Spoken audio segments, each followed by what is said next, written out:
हम आपको बेटा हमेशा ऐसे बच्चों के बीच में बैठो जिनका टारगेट हो, जिनका कोई लक्ष्य हो। अगर आपका लक्ष्य नहीं होगा तो उसको फिर करना है। हमें कहीं भी अगर अत्याचार हो रहा होगा सबसे पहले हम बोलेंगे, क्योंकि हमारे अंदर वो हिम्मत होगी, हमारे पास वो एजुकेशन होगा, जो देश हम चलाएंगे। याद रखो, अगर आपको कुर्सी में बैठना है, आपको कुछ भी बनना है, बिना एजुकेशन का आप नहीं बन सकते। और एजुकेशन वो शेरनी का दूध है जो आप पिएगा हमें दहाड़ेगा।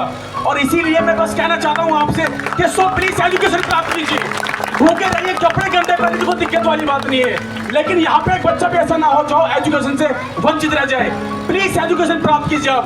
मैं सिर्फ बस यही सेंटेंस कहना चाहता हूँ लास्ट में सब बच्चों के, प्यारे बच्चों के लिए कि बेटा लहरों से डरकर नौका पार नहीं होती, और लहरों से डरकर नौका पार नहीं होती। कोशिश करने वालों की कभी हार नहीं होती। पूरा ताकत के साथ आने वाला देश हमें संभालना है, ठीक है? आने वाला देश हमारे हाथों में होगा। टेक्नोलॉजी में आगे होगा हमारा देश। हमारा देश कैसा हो सकता है? टेक्नोलॉजी में बढ़ते रहिए, अपने टारगेट की तरफ आगे बढ़ते रहिए। किसी की बातों बिल्कुल मत आइए, बस आप में टारगेट फिक्स होना चाहिए कि आपको कहाँ पहुँचना है। ये समाज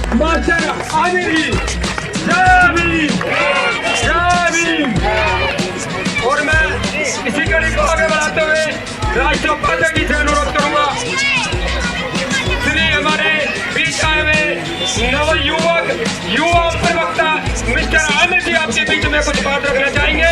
सभी साथियों से अनुरोध है कि ध्यान से सुनने का कष्ट करें।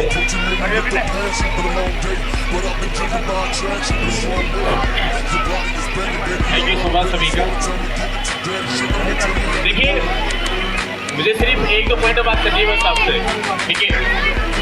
मैं नाम मिस्टर आमिर खान है और मैं दो कोई खिलाता हूँ खाना गेट में एजुकेशन पॉइंट, और तो इसको हम बात कर रहे हैं जिससे मैं टीचर हूँ।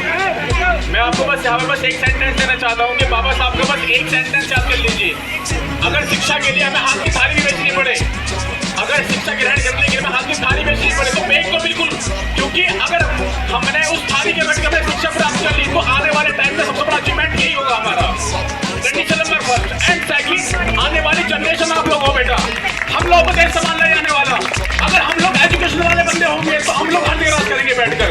याद रखो, वो लोग हमसे कुछ छीनना नहीं चाहते, सिर्फ एजुकेशन छीनना चाहते हैं। अगर हमारे पास एजुकेशन होगी हम एक पॉइंट पे बोलेंगे, अगर हमारे पास एजुकेशन होगी हम एक चीज संभालेंगे। आने वाला देश हमें संभालना है। और याद रखो, आने वाला आज के स्टेप आपका, आप देख रहे हो पानी की बूंद जब पहाड़ पर गिरती है उसको वैल्यू नहीं होती, लेकिन जब वो कंसिस्टेंट लगातार गिरती रहती है तो एक वक्त ऐसा भी आता है कि उस पहाड़ को भी चीर देती है। तो अभी आप लोग सिर्फ छोटे छोटे स्टेप देते रहिए स्टडी के लिए। आप एक वक्त का खाना मत खाइए, भूखे रहिए, कोई दिक्कत वाली बात नहीं, लेकिन एजुकेशन प्राप्त कर लीजिए। अपने बच्चों को एजुकेशन दिला दीजिए, क्योंकि इससे बड़ा किसी बच्चे के लिए उपहार नहीं हो सकता पेरेंट्स का। सो प्लीज एक वक्त खाना कम खा लीजिए, लेकिन अपने बच्चों को एजुकेशन दिला दीजिए, पहला पॉइंट। उसके बाद दूसरा पॉइंट यहाँ पे कहना चाहता हूँ आपको बेटा, हमेशा ऐसे बच्चों के बीच में बैठो जिनका टारगेट हो, जिनका कोई लक्ष्य हो। अगर आपका लक्ष्य नहीं होगा तो आप भटक जाओगे। हमेशा अपने टारगेट को फिक्स करो। जैसे बाबा साहब का सिर्फ बस एक ही टारगेट था कि मेरी पूरी कौम सो रही है लेकिन मैं जाग रहा हूँ। जब तक वो जागते रहे हम आराम से सोते रहे, लेकिन अब सारा काम हमें संभालना है। उनके दिए गए वचन को हमें पूरा प्राप्त करना है, और तो हमें गाइडेंस करके गए हैं हमें उसको अमल करना है, और हमेशा उनकी गाइडेंस को फॉलो करना है। और कहीं भी अगर अत्याचार हो रहा होगा सबसे पहले हम बोलेंगे, क्योंकि हमारे अंदर वो हिम्मत होगी, हमारे पास वो एजुकेशन होगा, जो देश हम चलाएंगे। याद रखो, अगर आपको कुर्सी में बैठना है, आपको कुछ भी बनना है, बिना एजुकेशन का आप नहीं बन सकते। और एजुकेशन वो शेरनी का दूध है जो आप पिएगा हमें दहाड़ेगा। और इसीलिए मैं बस कहना चाहता हूँ आपसे कि सो प्लीज एजुकेशन प्राप्त कीजिए। भूखे रहिए, कपड़े गंदे पहने, कोई दिक्कत वाली बात नहीं है, लेकिन यहाँ पे एक बच्चा भी ऐसा ना हो जो एजुकेशन से वंचित रह जाए। प्लीज एजुकेशन प्राप्त कीजिए आप। मैं सिर्फ बस यही सेंटेंस कहना चाहता हूँ लास्ट में सब बच्चों के, प्यारे बच्चों के लिए कि बेटा लहरों से डरकर नौका पार नहीं होती, और लहरों से डरकर नौका पार नहीं होती। कोशिश करने वालों की कभी हार नहीं होती। पूरा ताकत के साथ आने वाला देश हमें संभालना है, ठीक है? आने वाला देश हमारे हाथों में होगा। टेक्नोलॉजी में आगे होगा हमारा देश। हमारा देश कैसा आगे हो सकता है? टेक्नोलॉजी में। कैसा होगा जब आप लोग पढ़ोगे। आप लोग के हाथ में बड़ा देश है, आने वाली जनरेशन आप हो, आपको देश संभालना है, आपको राजनीति संभालनी सारी की सारी चीज, वो कैसा होगी? एजुकेशन से।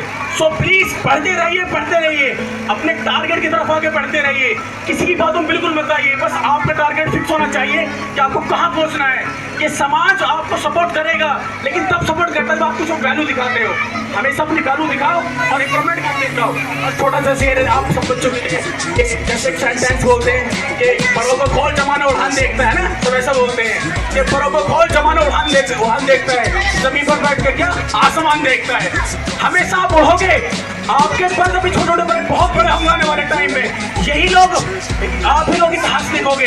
और याद रखना बस आप इस सारी पूरी कंडीशन में हिम्मत नहीं हारनी है, आपको हिम्मत नहीं हारनी। बाहर से हार जाता है, खिलाड़ी हारता है, भागने वाले गिरता है, लेकिन अंदर से हिम्मत नहीं हारनी है आप लोगों को कभी भी। क्वेश्चन साइंस के साथ पूरी विश्वास के साथ लगा रहना है और अपनी कनेक्टिविटी ऊपर वाले से बना के रखनी है बस हमेशा। उससे मानते रहो, अपने टारगेट तरफ आगे बढ़ते रहो और एक वक्त ऐसा आएगा आप अपनी मंजिल को आराम से प्राप्त कर लोगे। इसके साथ थैंक यू सो मच, शुक्रिया। जय भीम, जय भीम, जय जय जय Bhim. Thank you so much, शुक्रिया। जी मिस्टर आमिर जी का स्वागत करेंगे। जय भीम। बहुत बेहतरीन, बहुत अच्छी बात बताई मिस्टर आमिर जी ने कि एजुकेशन पर हमें